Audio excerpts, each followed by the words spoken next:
What's up, guys? My name is Josiah. I'm the student intern here at Compass.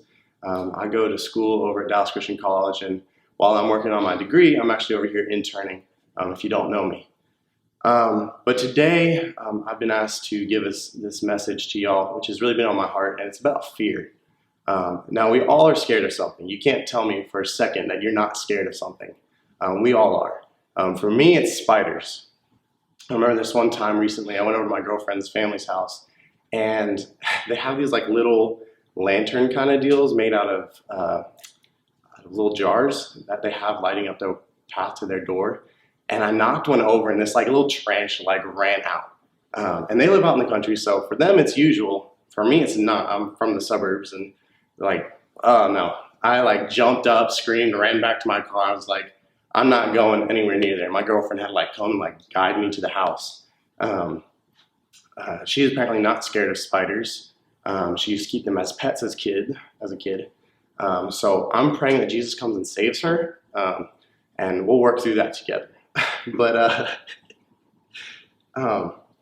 that's all to say we're all scared of something, really. And I want to take a moment to tell you a little bit more about my personal story. In my life in regards to fear.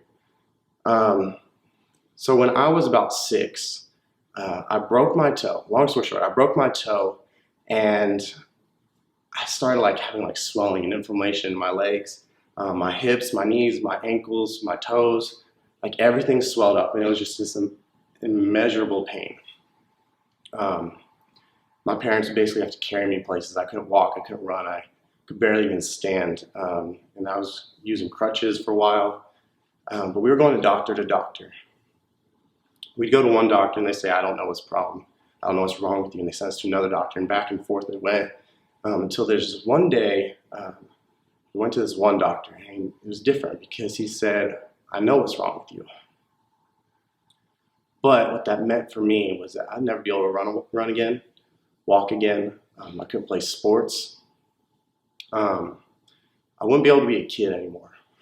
I remember he said to me, you're probably going to live the rest of your life in a wheelchair. That really impacted me. I don't think I've ever been as scared as I was in that moment. I went home, I cried myself to sleep, just thinking, I'm going to spend the rest of my life in pain. I'm going to spend the rest of my life not being able to live as a kid.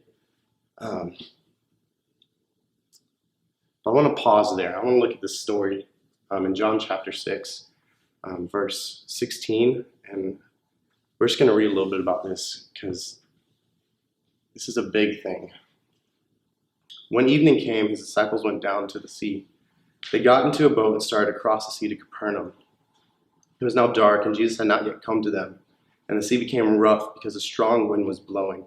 When they had rowed about 3 or 4 miles, they saw Jesus walking on the sea and coming near the boat, and they were frightened. So to give it a little context, basically they're on this land. This is like happening right after the feeding of the 5,000, if you're familiar with that story. And like the crowd starts to get a little riled up, a little stirred up, get a little aggressive. And Jesus basically tells his disciples, hey, y'all go ahead on the boat. I'll catch up with y'all later. Go ahead and head off to Capernaum, and I'll deal with this crowd. And sure enough, the disciples was like, okay, Jesus, you got this. See ya. Peace out. And so they take off. Well, about halfway across the sea, it's a really bad storm. They're really like the waves are going real high. Just think of like a really typical Hollywood story or whatever, where the seas are just like going up real high, they're crashing, the boat's like going vertical at moments. Like you can kind of think something like that. And suddenly, not only are they scared of the storm, but suddenly they see Jesus walking on the water. Now, the Gospels of Matthew and Mark kind of indicate that they didn't even realize it was Jesus at the moment. They saw a figure walking on the water. In fact, those Gospels actually say Jesus looked like a ghost. So not only do they see someone walking on the water, they see what looks like a ghost walking on the water in the midst of this crazy storm that's taking place. I don't know about you, but I wouldn't be cool or chill if I saw someone walking on the water, let alone something that looked like a ghost. Like I'd be thinking like, oh crap, the Grim Reaper's come to kill me. Like here it is. Something like that. And I'm sure enough, they're thinking the same thing. But they're frightened nevertheless. What happens next? Well, in verse 20, but Jesus said to them, "It is I, don't be afraid." And they were glad to take him into the boat, and immediately the boat was at the land to which they were going.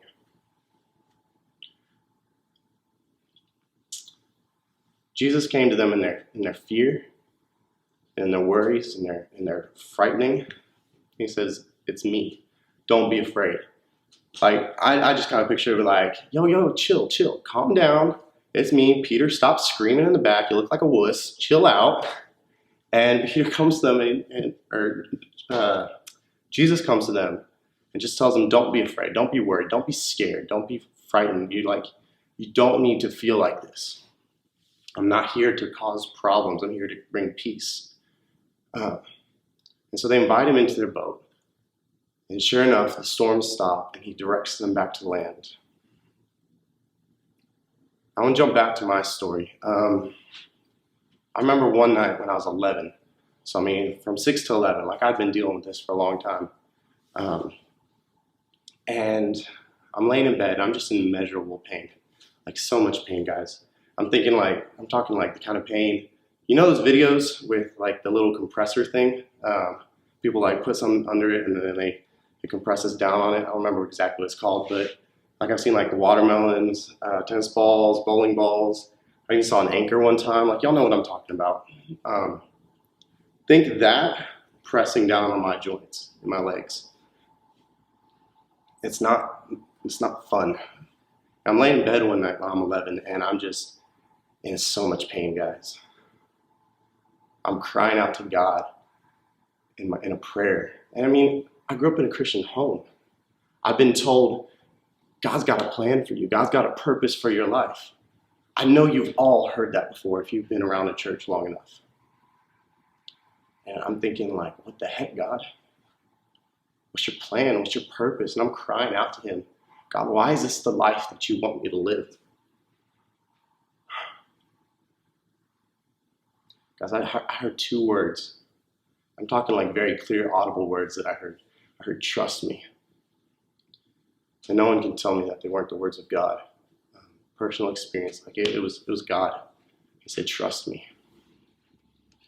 So sure enough, the next morning I woke up after crying some more, after hearing those words. I woke up and I go to my dad and I just remember he's laying in his bed and he's doing some work on his laptop. And I go up to him like, "Hey Dad, so funny thing, I was talking to God last night and I don't know how to say this, but long story short, I don't think I should go to like the doctors anymore or take my medicine anymore. I'm just gonna stop all that." I was 11, guys. Do you know what my dad's reaction to that was? I'm telling you, you're wrong, because he straight up said, "Okay." Like, what 11-year-old goes to their dad, tells them like, "Hey, I know I've got these severe health problems, but no longer am I gonna go to the doctors or like take my medicine. Like, I'm not gonna do that stuff that's supposed to help." Like, no dad just straight up says, "Okay." So that's the first miracle in that. After that, though, I was running again. I was walking. I used to have to hobble around with crutches. And I got to run and walk again without them.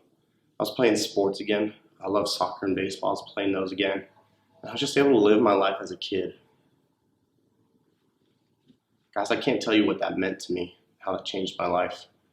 But since then, I've learned, I'm still learning at times, to trust God, to trust him. I got 2 words. The disciples got a lot more.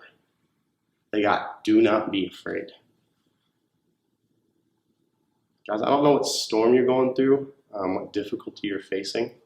And I'm not trying to tell you that if you put your faith in God, if you trust in God, that life's going to be easy and that everything's going to make sense and you're not going to have any difficulties or any storms. No. Jesus got in the boat with his disciples and he had to steer them back to land. He had to steer them through the storm and rescue them and save them and get them out of it. Not that they never would face another problem again, but now they had someone directioning them. That's what I had. And so I'm speaking from experience and from my heart when I say, whatever you're facing, whatever storm you're in, whatever battle you're facing, whatever difficulty, situation, whatever your boat is that you're in, whatever storm you're facing, like, you really have to just trust God. You have to invite him into your boat. I know you've heard this before, but I'm saying this wholeheartedly from my heart, from experience. You've got to trust God. There's no way around it. And if you don't know exactly what that looks like, then ask. If you come on Wednesdays, you can ask me. You can ask Josh Akers. You can ask your small group leaders there with you at the house.